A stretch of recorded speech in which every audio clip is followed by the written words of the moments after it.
کیا آج رات کو جاگنا ہے اور صبح روزہ رکھنا ہے؟ حدیث کیا کہتی ہے؟ اللہ کے نبی کیا کیا کرتے تھے؟ نے بھی کریٹ کیا اللہ رب العزت نے۔ قرآن میں آتا ہے منہا اربعۃ حرم، جس میں سے 4 جو ہے وہ حرمت والے مہینے ہیں۔ قرآن میں ان کے نام نہیں آئے، لیکن صحیح بخاری میں اور احادیث میں ان کے نام بھی آئے۔ ذوالقعدہ، ذوالحجہ، محرم، یہ تینوں ایک ساتھ اور ایک سیکوینس میں، اور رجب جو ہے یہ ہٹ کے، جسے آج ہم اپنی زندگی میں ایکسپیرینس کر رہے ہیں۔ لڑائی جھگڑا کرنا منع فرمایا، قتال کرنا منع فرمایا۔ اس مہینے میں نیکیوں کے ریوارڈز جب بڑھ جاتے ہیں اور گناہ جو ہیں ان کا عذاب بھی زیادہ ہو جاتا ہے۔ تو رجب میں گناہ کرنا، یہ جو اس کا عذاب ہے وہ بڑھ جاتا ہے۔ اس لیے جن مہینوں میں نیکیوں کی عزت، احترام، تعظیم بڑھتی ہے، ایسے ہی ان مہینوں میں گناہوں کا وبال اور عذاب بھی بڑھ جاتا ہے۔ یہ اسی طرح ہے جیسے ہم مسجد میں کوئی نیک کام کرتے ہیں تو اس کا ثواب ہمیں زیادہ ملتا ہے۔ ایک نماز ہی کو لے لیں، جماعت سے پڑھیں گے تو 27 درجے ثواب ہے، اور اگر مسجد ہی میں کوئی گناہ کریں گے تو اس کا عذاب بھی زیادہ، کیونکہ اللہ کے گھر میں کیا۔ تو یہ اللہ نے حرمت والے مہینے بتائے جن میں ہم نے گناہوں سے بچنا ہے۔ جیسے ہم کوئی گناہ کرتے ہیں رمضان میں تو اس کا گناہ اور عذاب زیادہ ہے، ایسے ہی غیر میں کرتے ہیں غیر رمضان میں تو اس کا عذاب اتنا نہیں ملتا۔ تو یہ حرمت والے مہینے ہیں، ان میں نیکیاں بڑھانے کے مہینے ہیں۔ رجب بیج ڈالنے کا مہینہ ہے، شعبان پانی دینے کا مہینہ ہے، اور رمضان جو ہے وہ محنت کرنے کا مہینہ ہے۔ جو بھی رمضان کا استقبال کرنا چاہتا ہے اور رمضان میں اللہ کی تمام تر برکتیں سمیٹنا چاہتا ہے تو وہ رجب سے ہی ان حرمت والے مہینوں کو لے کر چلے اور ان کا احترام کرے۔ کوشش کریں اپنے گھروں کے اندر کے درس قرآن رکھیں، مطالعہ سیرت النبی صلی اللہ علیہ وسلم رکھیں، درود پاک پڑھیں، اور رمضان کے استقبال پہ چھوٹی چھوٹی احادیث اپنے بچوں کو سنائیں۔ اور جس نے ابھی سے اپنی ترتیب بنا لی کہ میں نے گناہوں کو چھوڑنا ہے اور رغبت اللہ سے بڑھانی ہے، نمازوں میں خشوع خضوع بڑھانا ہے، تلاوت قرآن بڑھانی ہے، رات کو جلدی سونا ہے، صبح جلدی اٹھنا ہے، اور ابھی سیٹ نہ کیا تو اس کے لیے رمضان میں بہت مشکل ہو جاتی ہے۔ اس لیے رمضان سے پہلے ہمیں یہ عمل کرنا ہے، رجب میں ہی عمل شروع کرنا ہے انشاءاللہ۔ یہ عمل جب ہم رجب میں کرنا شروع کر دیں گے تو بہت برکتیں آئیں گی۔ بار بار دعا پڑھیں، اللہم بارک لنا فی رجب و شعبان و بلغنا رمضان۔ پورے رجب اور شعبان میں یہ دعا پڑھتے رہیں۔ رمضان میں کہیں ایسا نہ ہو کہ ہمارے پاس جو آپشنز ہیں نیکیوں کی طرف بڑھنے کے وہ کم ہو جائیں اگر ہم نے ابھی سے محنت نہ کی۔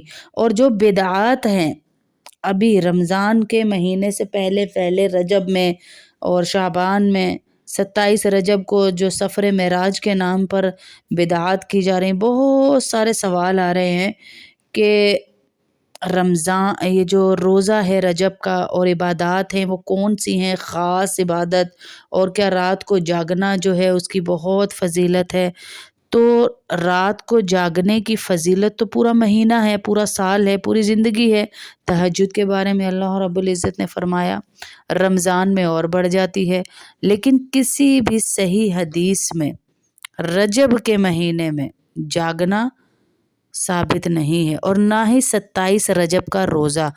15 شعبان کے روزے کی بہت فضیلت ہے جیسے میں نے صبح کے بیان میں بھی بتایا، اور آپ 9 ذی الحجہ کے روزے کی بہت فضیلت ہے، رمضان کے روزوں کی بہت فضیلت ہے، محرم الحرام کے روزے کی بہت فضیلت ہے جو میں بتاتی رہتی ہوں۔ لیکن یہ روزہ 27 رجب کا کہیں کسی حدیث سے ثابت نہیں ہے، نہ صحابہ کی زندگی سے، نہ نبی کریم صلی اللہ علیہ وسلم کی زندگی سے۔ جہاں تک رہا جاگنے کا سوال، تو رات کو اگر آپ ثواب کی نیت سے جاگیں تو آپ کو اس کا اجر ملے گا. اس نیت سے جاگیں کہ سارے جاگ رہے ہیں، رجب میں جاگنا چاہیے، رجب میں جاگنا ثابت ہے، تو پھر یہ آپ کے لیے گناہ بن جائے گا. ثواب کی نیت سے جاگ کر تہجد پڑھیے، اور فجر کی نماز چھوٹ جائے تو پھر وہ ساری رات کا جاگنا بھی آپ کا فضول چلا گیا. ساری رات جاگنے سے بہتر ہے آپ 1 گھنٹہ جاگ کر عبادات کریں، نوافل پڑھیں، درود پاک پڑھیں. اس درود پاک اور نفل کا ثواب اللہ کے نبی صلی اللہ علیہ وسلم کو بخشیں، صدقہ دیں کسی ایسے غریب کو جو مستحق ہیں، اس کو صدقہ نکالیے. آج نیکیوں کا اجر زیادہ ہے اور گناہوں کا عذاب بھی زیادہ ہے، تو ہر طرح کی بدعت اور گناہ سے بچنا ہے. ہم نے جو لوگ کرتے ہیں ان میں نہیں پڑنا کہ لوگ کرتے ہیں، اتنا بڑا میڈیا کر رہا ہے، یہ کر رہا ہے، وہ کر رہا ہے. نفلی روزہ ہے، آپ رکھ بھی سکتے ہیں، ثواب ملے گا آپ کو.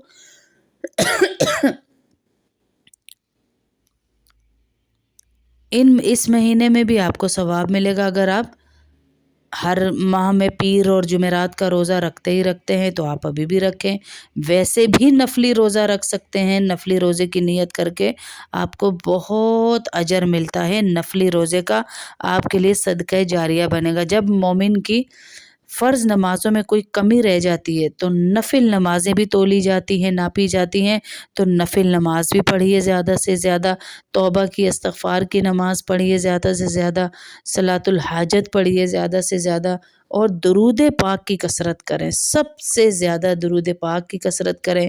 درود تنجینہ پڑھنا چاہیں تو وہ پڑھ سکتے ہیں. کوئی بھی درود صلی اللہ علیہ وآلہ وسلم، درود ابراہیمی ہو تو بہت ہی اچھا ہے. اس رات کی پھر میں بتاؤں گی کوئی خاص عبادت یا رات کو جاگنا یا صبح کا روزہ رکھنا احادیث سے ثابت نہیں ہے. ہاں، ثواب کی نیت سے کوئی جاگ رہا ہے، روزہ رکھ رہا ہے تو اسے ثواب ضرور ملے گا. لیکن احادیث کو سامنے رکھ کر کہ اللہ کے نبی جاگا کرتے تھے، روزہ رکھا کرتے تھے کریں گے تو پھر گناہ بھی ملے گا. کیونکہ اللہ کے نبی کے ساتھ جب کوئی جھوٹی بات کو ہم جوڑ دیتے ہیں تو اسے ہمیں ثابت بھی کرنا پڑے گا قیامت والے دن کہ ہم نے اللہ کے نبی صلی اللہ علیہ وسلم کے بارے میں یہ بات کہی. آج رات کو پوری رات آپ زیادہ سے زیادہ آیت کریمہ پڑھیے، لا الہ الا انت سبحانک انی کنت من الظالمین.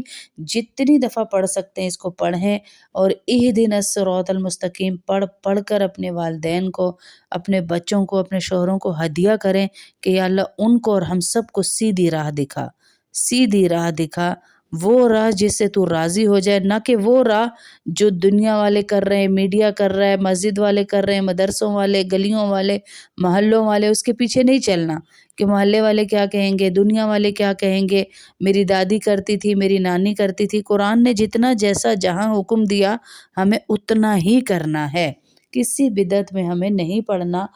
سیدھی سیدھی راہ ہے اللہ اور رسول کی، اس سیدھی سیدھی راہ کے پیچھے آگے انشاءاللہ 15 شعبان کا روزہ آئے گا، وہ رکھیں گے بھی، اور اس پر اگلے اور پچھلے ایک سال کے گناہ بھی معاف کروائیں گے انشاءاللہ. ابھی بھی رکھیے، نفلی روزے کی نیت کر کے رکھیے، اور زیادہ سے زیادہ پڑھنے والی جو چیزیں ہیں وہ میں نے آپ کو بتایا. آیت کریمہ پڑھیں، درود پاک پڑھیں، لا الہ الا اللہ الملک الحق المبین 70 مرتبہ پڑھیں. زیادہ سے